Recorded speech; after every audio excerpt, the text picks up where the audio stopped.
All right, welcome back. It's time. Dr. Ekuru Aukot, Third Way Alliance presidential candidate, is in the house. Good to see you, Daktari. Thanks, Jerry Busana. Asante. First question, as I remove my jacket, because this is going to get really hot. First question, real quick. What changed? What changed? You were so adamant about this, about fighting, if anything, Jubilee. You've changed since last week. What has changed? You tell me what has changed. You were adamant about fighting corruption, no elections, no reform, no elections. You've changed and you suddenly jump back in. Not really. I don't think anything has changed, Jeff. Let me tell you one thing. Let's walk a little bit of history so that your viewers can appreciate where I'm coming from as a party. On the 8th of August, Third Way Alliance Kenya chose to participate in the presidential election with a different agenda, where we described ourselves as the alternative, as the only alternative. That has not changed, Jeff. We still maintain there is no difference between NASA, there's no difference between Jubilee. There is only one other alternative in this country, and that's Third Way Alliance Kenya. When we went to the Supreme Court, we pointed out illegalities and irregularities touching on the August 8th election. If you read the determination of the Supreme Court, they clearly said that, yes, there were irregularities and illegalities committed in the conduct of the August 8th election. And that is exactly lifted from the audit report which my party, Third Way Alliance Kenya, filed as part of our evidence for irregularities and illegalities. Now, the Supreme Court agreed with us. IEBC discriminated on Ekuru Aukot and Emmanuel Nzai. They gazetted the so-called two horses. We went to the High Court of Kenya to say we want to be included in the ballot paper for whatever date the repeat election was going to be, now the 26th. Yep. We cannot, as a party, lose that opportunity. That opportunity was given to us so that we can participate and Kenyans can see there is an alternative to Kenyan politics today. Now, so everybody agreed that Third Way Alliance saved the country because, Jeff, the truth for the matter is this. If we did not get that favorable judgment, I think Kenya will be in shambles today. Why are you saying that? Because I believe... Because NASA candidate withdrew? NASA candidate withdrew, yeah. And I believe without any other candidate to compete with President Uhuru Kenyatta will have been declared president-elect, and probably Kenya will not be the same today. So you're saying you're the savior? We saved the country, and I want to tell you that, without mincing my words, that the current mess we are seeing either at IEBC or at the country is a creation of both NASA and Jubilee. Okay. And let me tell you why. Before you tell me why, Dr. Harry, let me ask you this. Yeah. So why be a part of it? And I know you just mentioned, you just explained why you couldn't miss the opportunity, but if you think it's such a mess, walk away. Say, do an Akombe. First of all, we will talk about Akombe. I don't entirely agree with that, even though I think I support a decision to resign, but I think I have a problem with the timeliness of that decision. Now, let me tell you why it's not easy to walk away from this election today. Number one, as I said, the mess we have today, the uncertainty we have today in this country is a creation of both Jubilee and NASA. Let me tell you how it happened. Last year, both parties preferred the kind of IEBC they want. They created a committee headed by not Justice, but Senator Kiraitu Murungi and Senator Orengo. And they crafted a political agreement which they forced into the National Assembly, basically to rubber stamp. Now, this IEBC did not have enough time to prepare for this election because they did not want the Ahmed Isaac-led commission. And that's because both NASA and Jubilee have always wanted a certain type of IEBC in place. And this is how they do it. Either you kill the referee before the election, or you kill the referee after the election, depending on what's my desired outcome. My desired outcome is that I want to win the election. Do I have an IEBC that is favorable to me? Yes or no, we go into the election. After the election, we begin to hound that IEBC. That's the notion of killing the referee. Now, both NASA and Jubilee created this problem so that whatever unpreparedness, whatever challenges you have at IEBC today is partly the responsibility of the political class and the two protagonists. So now, I have not changed from the view and the conviction that Kenya today needs a different leadership, and Third Way Alliance still presents that. And let me come to the question that you're asking, why then am I participating in this? Listen, there is no doubt that I've had concerns and questions around the IEBC. Even before the election of August 8th, you will recall we were the only party that was vocal about the printing of the 1.2 million extra ballots. We were vocal about the fact that the IEBC was always singing to the tunes of both Jubilee or NASA, depending on the context. We were vocal on the fact that IEBC had poor communication. None of these other people had. As a matter of fact, I believe both NASA and Jubilee are trying to infiltrate the IEBC ICT infrastructure. Speaking of infiltration, did anyone approach you from either side to tell you, hey, stay in this race? Did anyone? No. Let me tell you. Nobody? On the contrary, I've been approached from one side that tells me you don't need to participate in this election. It's all in social media. It's not even secret. But this is the point. We cannot speculate or anticipate a bad election even before we go into it. We can question that the preparedness of IEBC, which is why my party and the leadership of Third Way Alliance last Friday, when we had been cleared on the 11th of October to participate in this election, we sought an urgent meeting with the IEBC and we asked IEBC, now, we've had problems with you. We would like you to walk us through the irregularities and the mitigating factors that you have put in place. They walked us through those issues orally, and we told them we want you to reduce them in writing. Because what I'm beginning to do, Jeff, I'm actually beginning to gather evidence. Or if IEBC commits any electoral irregularities again, I'll be in court with them. And I'm saying this with the conviction that Kenya must be able to move forward. Kenya needs this election. The political class cannot reduce themselves into an election court. The election court in this country is the Supreme Court of Kenya.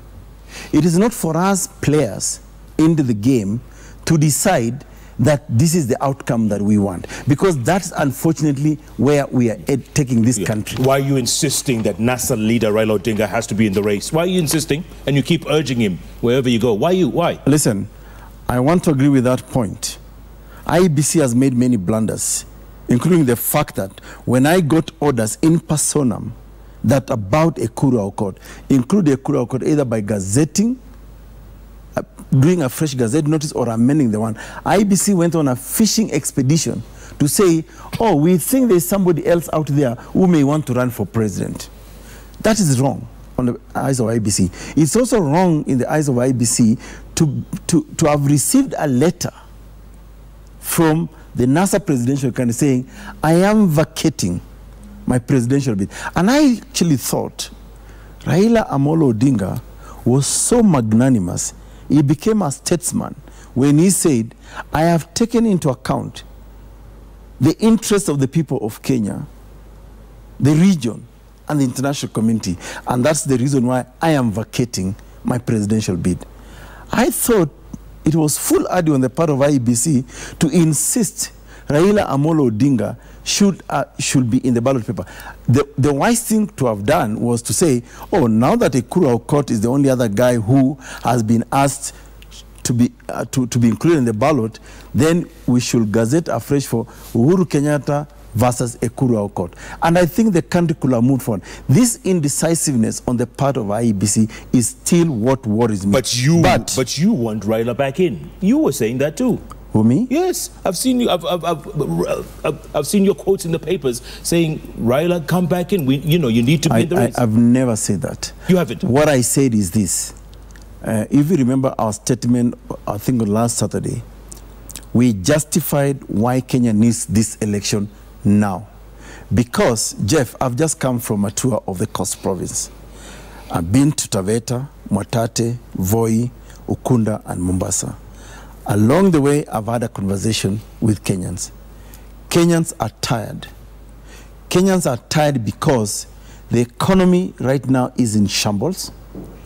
Kenyans are tired because the nurses have been striking in the last 6 months and nobody's talking about it. Kenyans are tired because innocent Kenyans are being killed and dying because of political bickering.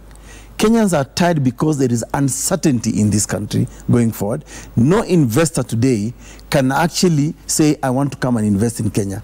And this is the reason why I think Kenya, and I do believe, Kenya is actually gravitating towards a third way.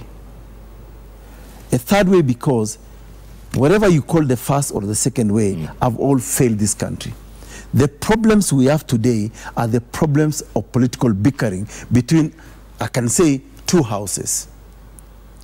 Whether you want to call it the house of Mumbi or the house of the other, whatever the case may be. But these are the people who have actually caused problems in this country. And I think the ordinary Kenyan is suffering because of political bickering. Like I said, there can never be any solution, and I'm a student of history right now, that can come out of political dialogue. I have had people say, oh, let's have a political dialogue. Political dialogues in this country have never resolved anything. I can take you back memory lane.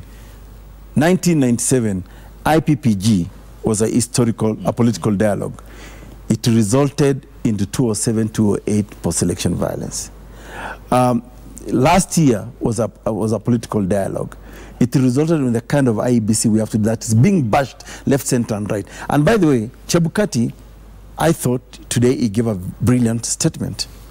And I think he admitted that, there is a problem within IEBC, and that IEBC had actually been infiltrated by both coalitions of NASA and Jubilee. So the question that we are asking Kenyans, if we have to put this country on a balance of proportionality and say, let's weigh the interest of the country we call Kenya and the interest of the individual politicians, including myself, by the way, including myself, Jeff. I do not think that Kenya can move forward by not holding this election. Okay, let's face it. Ask the political class, the business community, and they will tell you the more we do not resolve this or do not end this election, the more they suffer and the more the economy suffers. All right, let's face it. You stand zero chance of winning in next Thursday's election. You stand zero chance. Jeff, I'm now used to you trying to put down people with... I'm not putting you down. I'm saying you have no chance. No, I'll tell you. You've done this so consistently. And I think for me, it seems to me you hold a script. Maybe you should be able to declare yourself a supporter of either NASA or Jubilee. I wouldn't do that, but I'm just telling you. Okay, I'm playing devil's advocate here. Why are you playing devil's advocate when you're supposed to be neutral? Okay, do you think you can win next year's election? I do believe I can. Honestly? I do believe I can.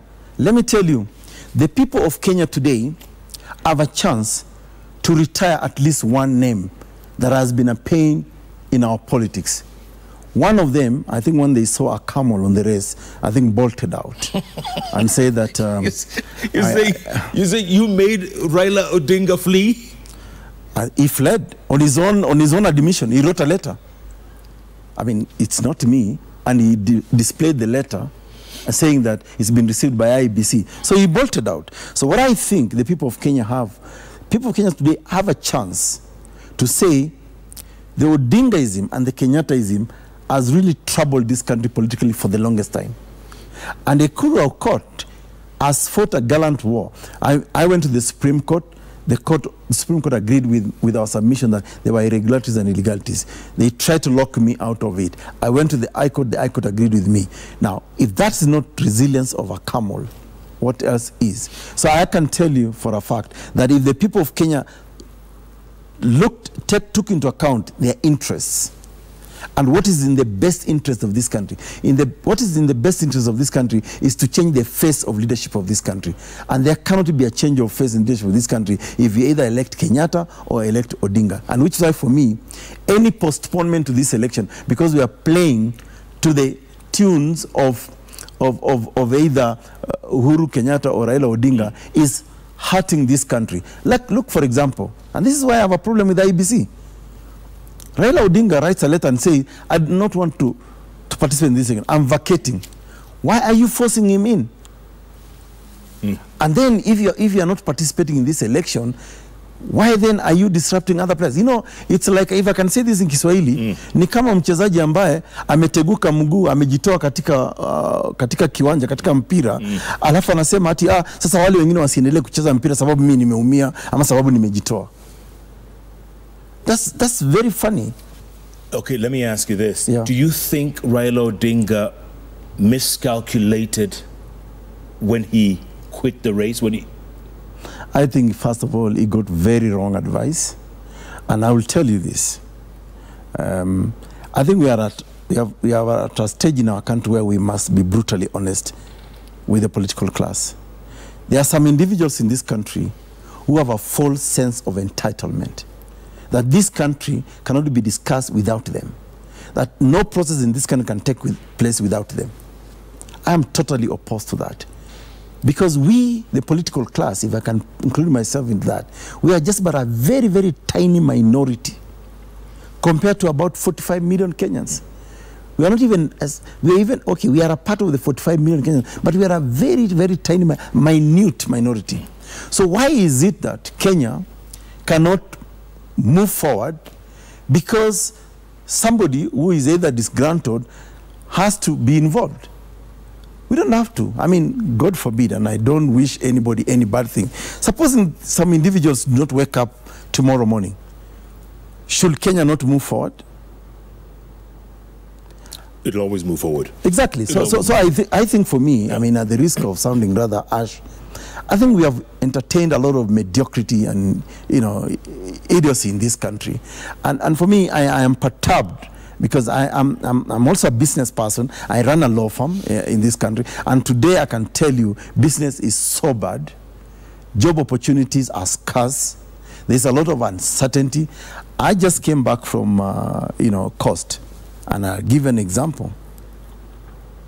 We went to Leopard. I went to 2 hotels. Leopard Beach Hotel, Resort. And I remember just having a conversation with the staff there. They said they used to have 400 employees. Now they have 200. And the tourists are actually packing their bags because they have to leave. That's a dent on our economy. Then we went to Travelers Beach, North Coast.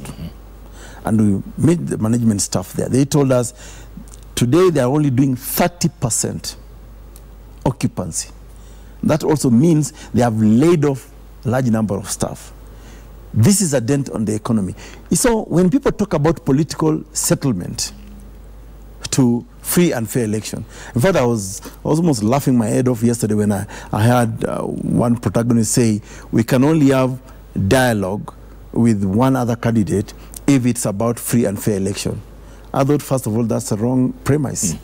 Why would you have dialogue with me if we are competitors on free and fair election when we are not the referee?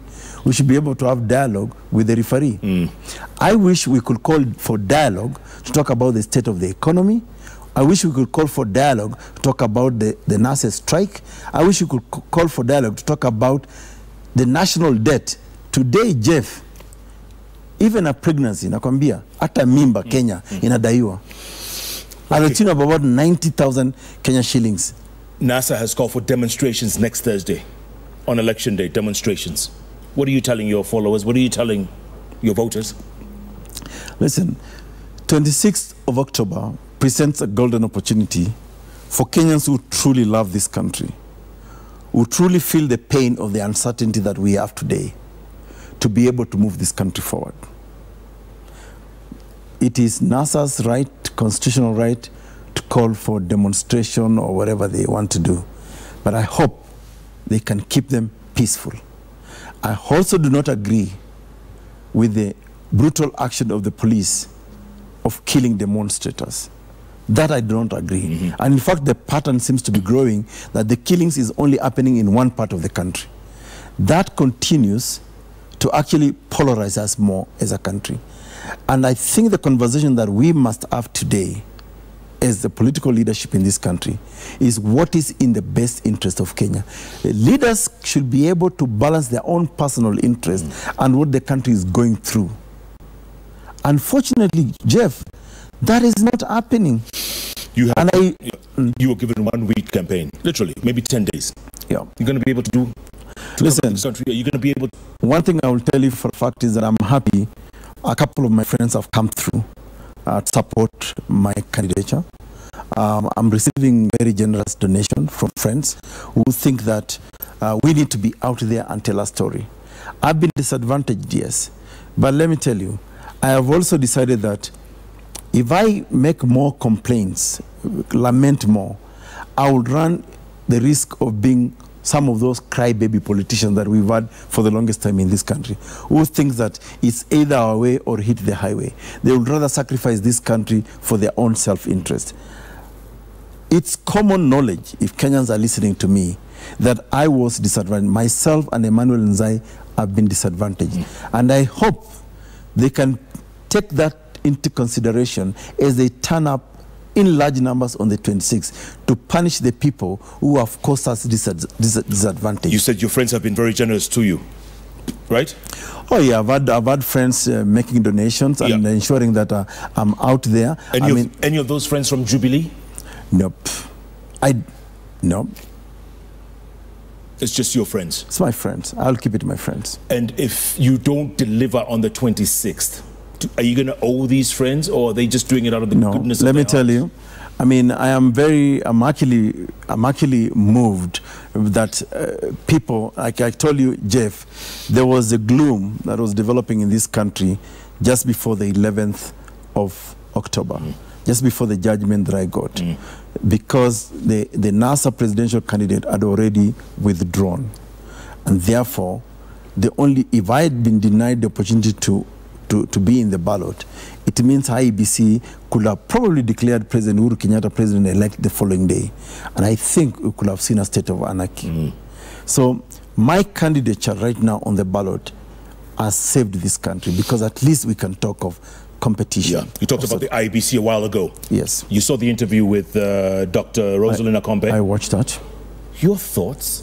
You know, because I asked her, and I'm sure you heard it, I said it was a little disingenuous of her at the last minute, a week to the elections, to bolt. Maybe let's say it this way.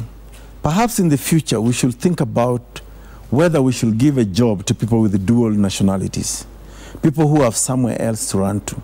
Because when I watched that interview, whereas it is okay for Rosalind Akombe to have, revealed her concerns, but I think the timing of those concerns was very irresponsible.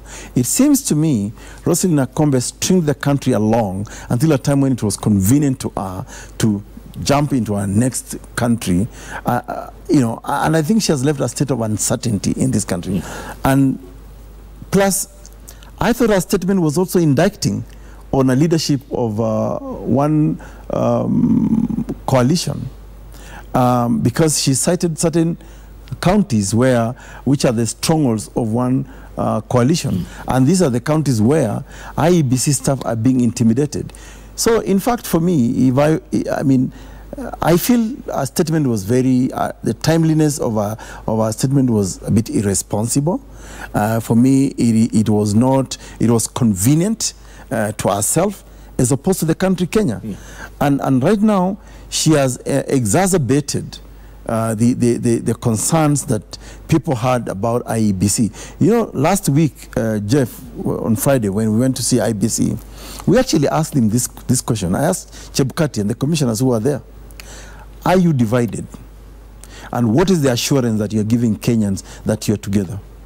They scattered around that question, and to giving credit to Chairman Chebukati, he actually said that, Ekuru, we have a problem. And the problem is this. We discuss the issues here. Even before we leave this room, they are leaked out. So the truth for the matter is we have a divided IEBC.